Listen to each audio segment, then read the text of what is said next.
Hello, everybody, and I hope you're having a blessed day. And today I want to talk about something, and it's this particular channel that everybody's outraged at. I shouldn't say everybody, but a lot of people. Now, I want you to please understand that what you believe and what you think or how you feel is totally up to you. That's why I don't like to get into arguments in my comment section and make a lot of comments to people because I believe everybody has a right to what they think or how they feel. And in general, people do not want their mind changed. And back to this. This is what I want to talk about. And please do not get offended. I'm begging you, don't get offended at what I'm getting ready to say. This particular channel, I quit watching a long time ago. Why? Dishonesty. Now, do you remember a certain person that gave a question to a candidate ahead of the debate and there was outrage over it? They hired her. And I said to myself, what? Why? Why would you hire somebody and pay them money to be a contributor on your channel with such dishonesty? And to me, this is what I'm going to say that a lot of people may become angry at. We have a tendency to say, well, it's just one thing. Well, one dishonest or one bad thing turns into 20 to 30 to 40 to 50 to 60 to thousands and thousands eventually. That's what we're seeing happening now. That's what this whole battle is about, right? Dishonesty. People are upset on both sides. They're claiming both sides are dishonest. Well, it comes from years of saying, well, it really doesn't matter. It was only 3 people. It was only 3 dead people, you know what I mean? And it was no big deal. It's not enough to really affect. Well, that's not the right kind of attitude. And when we have that attitude, this is what we have in the end, and we become very disappointed.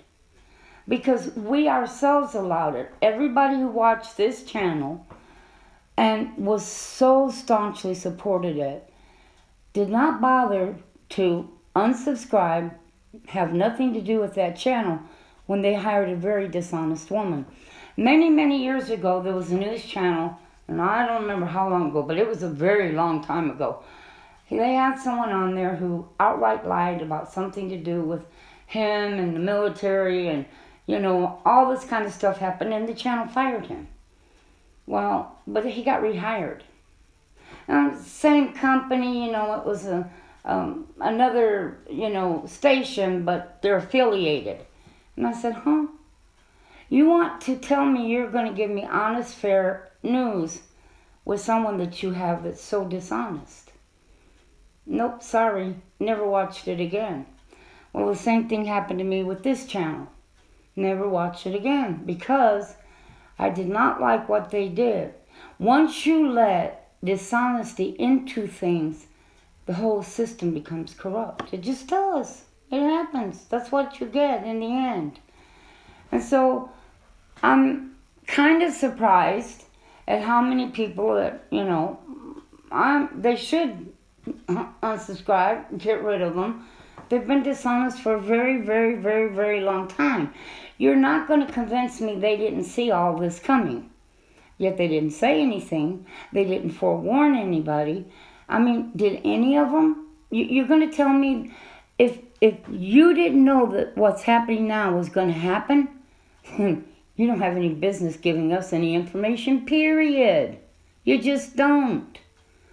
So what do I want to watch you for? If you cannot come out and tell me and be honest about what you think is going to happen in this situation, and it's going to get far worse, I'm not interested in listening to you anymore.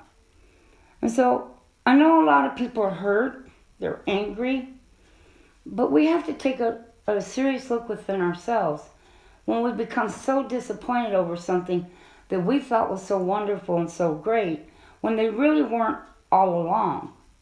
And see, I knew this.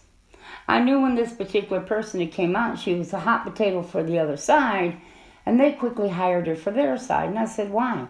Why would you do that? Why would you hire somebody so totally dishonest? Well, because it's just one little thing, and what was worse is she actually claimed to be a Christian. And I thought that was what was even worse. And so guess what? I turned it off. Wouldn't watch it anymore. I went elsewhere. And that's what I do in a lot of things in my life. Because I learned from my own personal life and my own personal experience, if I start to allow just little things and tell myself, well, it's not that big of a deal. It really isn't.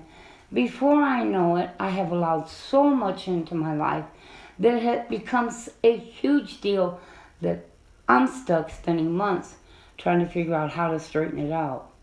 And I don't want that. I don't want that for my life, as my personal beliefs and what I believe in life. I don't want that. And I will only caution people out there and forewarn people. If you allow it, you're going to get a lot worse than that. If you allow just a little bit of it, it's going to become worse and worse and worse. And so that's something you have to think about. You know, yes, God forgives us. Sure, He does. But we clearly can see, but we have become complacent ourselves in what we see. That's why we're in the mess we're in. We allowed it in our politicians. I don't get into politics. Why? Because I've never had a politician bring me a Thanksgiving turkey. I've never had any politician throw $100 or $200 in my electric bill or my water bill, or $500 at me when I lost my job. So I don't believe in politics or politicians, really. But I hope you don't take offense. I really do. I hope you don't, but I hope you stop and think. Because this is what we have now, and a lot of people are very angry.